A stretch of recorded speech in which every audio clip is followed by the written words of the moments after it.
Hi gang, we're gonna do it again, naming compounds IUPAC style, part 2. So I do recommend watching the first video if you haven't done so already, because I'm not going to rewrite the steps. This is just going to be examples. So we've got example number 1. Okay, so we've got this compound. This looks weird, and then this. Okay, so the first thing you need to do is identify the parent, which is the longest continuous carbon chain in the compound. So I think that this one is easier than the last one because we've got this big thing right in the middle of it that looks longest. So I'm going to circle our carbons all the way through and then assign them numbers.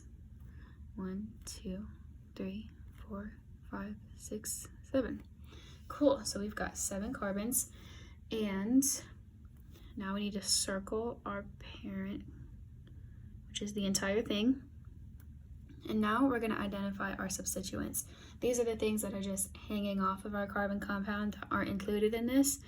And this is going to be all of this. Another one on this side. Sorry, it's kind of close. And then our 1 carbon over here. So this one's different than the last one because we've got extra carbons right here. And we've got 1 right here. And these are all carbons as our substituents. So I'm going to number them. We've got 3 substituent groups. 3 substituent groups. Our first group is 2 carbons.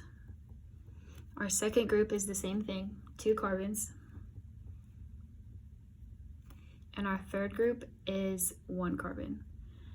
And I'm classifying these groups because it'll help us make naming easier.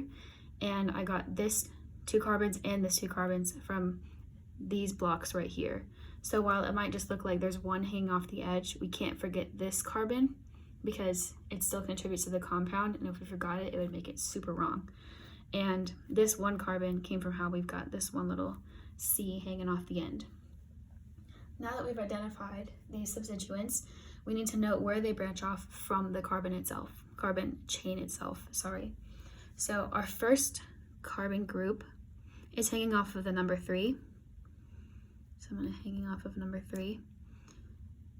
And then our other 2 carbons, this group, is hanging off of number 5.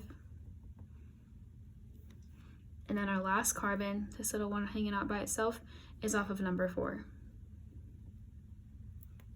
Okay, so we've identified our substituent groups, and then we've assigned them numbers based on our carbon chain. And now we need to figure out our prefixes for these groups.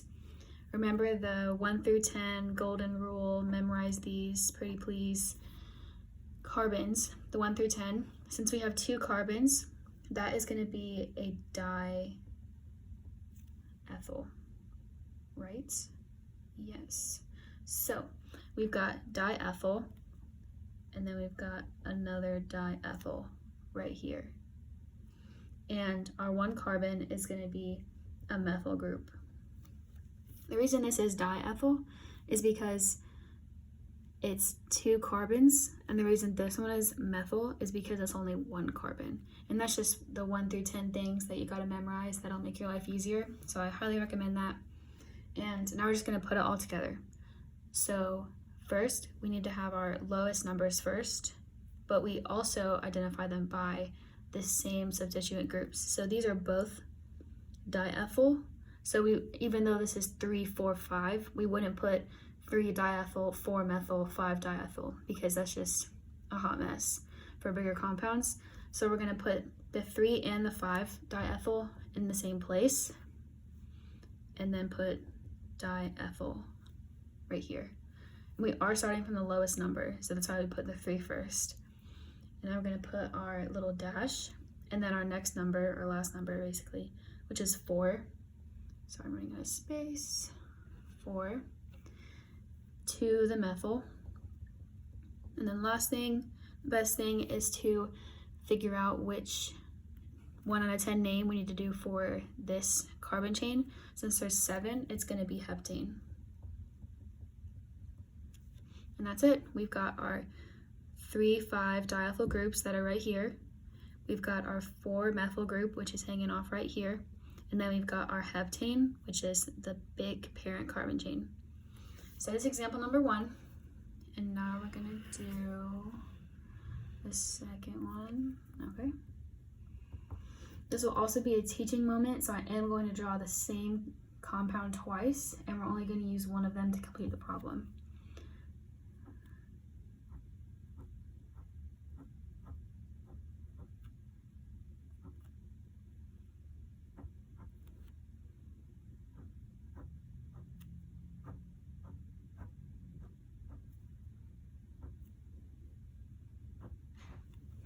Okay, so we've got the same compound twice. Sorry, it's not focusing.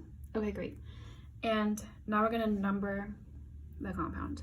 So just like this last one, we've got this big thing right in the middle, and it'll be, easiest to start there.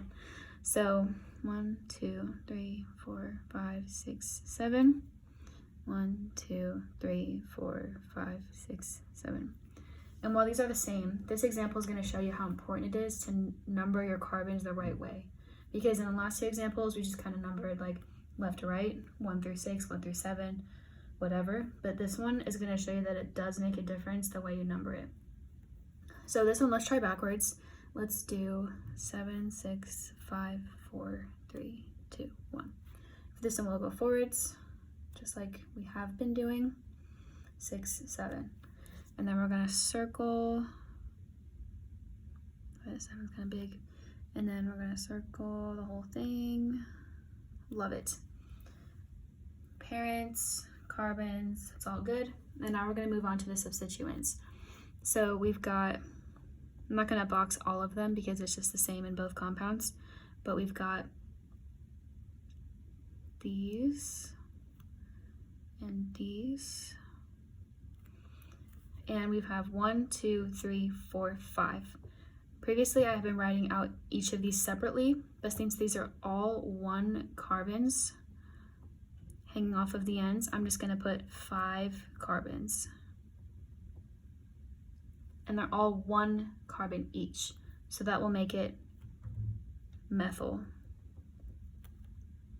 Okay, just to recap, we have only 1 carbon in each substituent. 1, 2, 3, 4, 5 substituents. And each of these substituents is 1 carbon. 1, 2, 3, 4, 5. And the reason that the last one was a diethyl was because there was 1, say this is our like number 3, it was 1, 2, like that. But this is only 1 hanging off of the side, so that means that it's a methyl group, not a diethyl group. And you can look over the last problem to just make sure that's all super clear in your head. And now we have the prefix and the substituents, we've got that. And now we need to find our numbers for these carbons. So the substituents are going to stay the same for both of these because they have the same boxes, it's the same structure, but our assigned numbers will be different because we labeled these differently. This is 7 to 1 and this is 1 to 7. So let's see how they're different. We've got start lowest to highest, of course. So we've got 2 carbons from the 2. We've got 2 carbons from the 5, and we've got 1 carbon hanging off of the 6. Now let's do the next one. We've got, actually I will box these, sorry, make it easier. We've got 1 carbon hanging off of the 2, 2 carbons hanging off of the 3, and then we've got 2 carbons hanging off of the 6. So the question is, which one's better? And while this one has 2, 3, this one has 2, 2. And we want to have the lowest number for the longest time possible. So this one is the better option. And we just like the lowest number first. I'm not really sure why, but that's just what God said. We need to have the lowest numbers first for as long as possible, which is why 2, 2 is better than 2, 3, because this one increases in number. So now that we figured out which one's best, we like this one, yay, boo. we need to figure out our total name. This one is easier, I think, because we've got 5 of the same substituent, so all we've got to do is figure out what prefix we need for this methyl group. And since this is the number 5, 5 out of the 1 through 10 magical numbers is penta, like pentagon. So we've got 2, 2. All of these numbers are going to be the same order. 5, 5, 6. Actually, it's in commas, I'm sorry. Got ahead of myself. 5, 5, 6. Those are all of our substituents and the numbers that they correspond to as they hang off of. We're going to put our substituent and its prefix, pentamethyl. And our last thing is to assign a number to our parent group compound, and that is going to be also like the last one, heptane, because we've got 7 carbons in that chain.